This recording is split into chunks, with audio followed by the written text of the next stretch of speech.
Okay, so today's deep dive, it's a little different. We're going to tackle sin. Sin. Yeah, but like not in the, fire and brimstone kind of way. We found this, well, I don't even know what to call it. A mnemonic. A mnemonic. Yeah, that's it. It uses the word Lucifer to like break down sin into different categories. Lucifer, that's an interesting choice. Right. Kind of edgy, don't you think? Yeah. But hey, we're all about exploring unusual sources here. So the 7 sins, according to Lucifer, are lack of faith, unrighteousness, contempt for others, infringement of the law, foolish thoughts, excessive speech, and a restrained moral conscience. Restrained moral conscience. Never heard that one before. Me neither. Should be interesting, right? Oh, absolutely. Using Lucifer like that makes you wonder, doesn't it? Totally. Like, does it make sin seem more, I don't know, more serious, more tempting? Might even a little glamorous. Yeah, glamorous, like forbidden knowledge or something. Oh, okay. Let's actually get into it. First up, lack of faith. All right, lack of faith. So Romans, right, it basically says that if you do something you don't believe in, it's wrong. Like going against your conscience. Yeah, kind of. Like betraying your own internal compass. What do you think about that? Well, it raises an interesting point about the nature of faith itself. I mean, we often associate it with religion, right? But in this context... It's more about conviction, like acting in line with what you truly believe. Exactly. It's about being true to yourself, to your own sense of right and wrong. Okay. But then doesn't that mean, like, almost anything could be a sin if you don't fully believe in it? I mean, like, hitting the snooze button. I know I should get up, but... hit it anyway. Every morning. So am I sinning? Every time. Well, I wouldn't say every little choice is a sin, but it does make you wonder about the cumulative effect, right? If we're constantly ignoring that inner voice, maybe it becomes easier to ignore it on bigger things. Whoa, okay. Food for thought. Literally, because I'm hitting snooze and missing breakfast. Okay, next up. Unrighteousness. And the source material is pretty blunt. All unrighteousness is sin. Short and to the point. Yeah, but how do we even know what's unrighteous? Seems kind of subjective. It definitely can be tricky. Unrighteousness is often tied to cultural norms and values.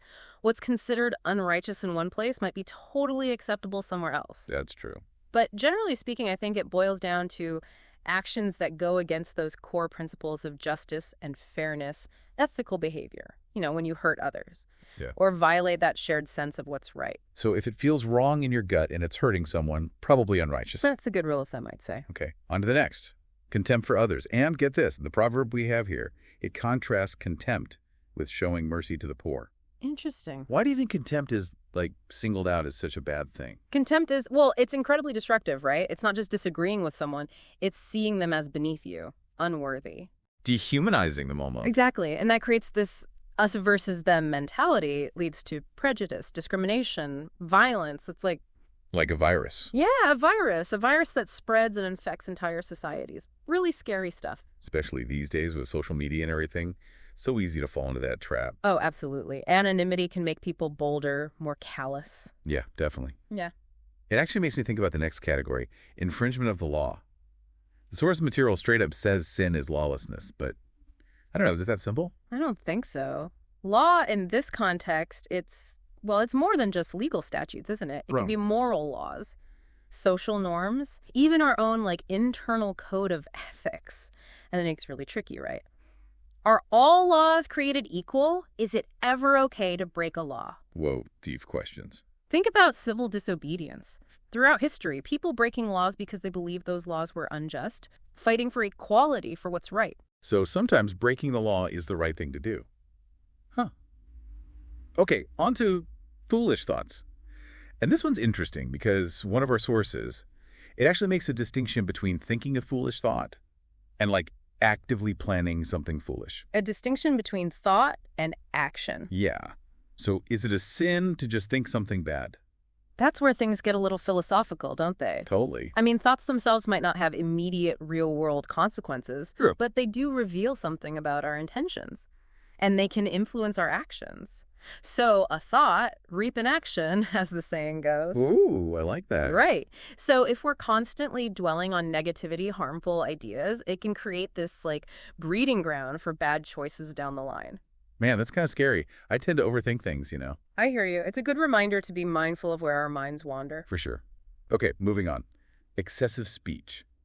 Our proverb warns against a multitude of words. But, like, doesn't passionate expression have its place? How do we find that balance? I don't think it's about never speaking up or never expressing yourself. It's more about being aware of the impact our words can have. Excessive speech, it can lead to gossip, careless judgments, even lies. True, true. The sin is in using words carelessly or to hurt others. Sometimes the most powerful words are the ones left unsaid. Exactly. Silence can speak volumes. Love that. Silence can speak volumes.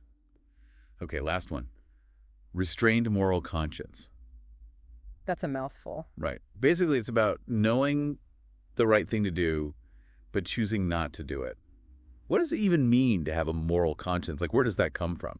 Think of it like this. Your moral conscience is that inner voice, the one that guides you towards what you believe is good, what's right. Like an internal compass. Perfect analogy. It's shaped by your upbringing, your experiences, your values. Okay, yeah, that makes sense. And it can be powerful, but it can also be suppressed, ignored. So, like, if you see someone in need, but you choose to look away, that feeling you get. That's your conscience talking. And if you keep ignoring it, it gets weaker, like any muscle, if you don't use it. It atrophies. Exactly. And then it becomes easier to justify bad choices, to stray further from the path you know is right. Whoa. Okay, so we started with this, like, quirky mnemonic, using Lucifer to talk about sin. And we ended up exploring some seriously deep stuff. It's amazing how these seemingly simple frameworks, they can lead to such complex questions. Makes you think, right? Totally. And using that word, Lucifer, it definitely adds a certain... Gravitas. Yeah, gravitas. A bit of, I don't know, a bit of an edge, maybe? Definitely makes you think twice about these concepts and how they show up in our own lives. Yeah, for sure. Lots to ponder. Well, that's our deep dive for today. Another fascinating one. Until next time, keep diving deep.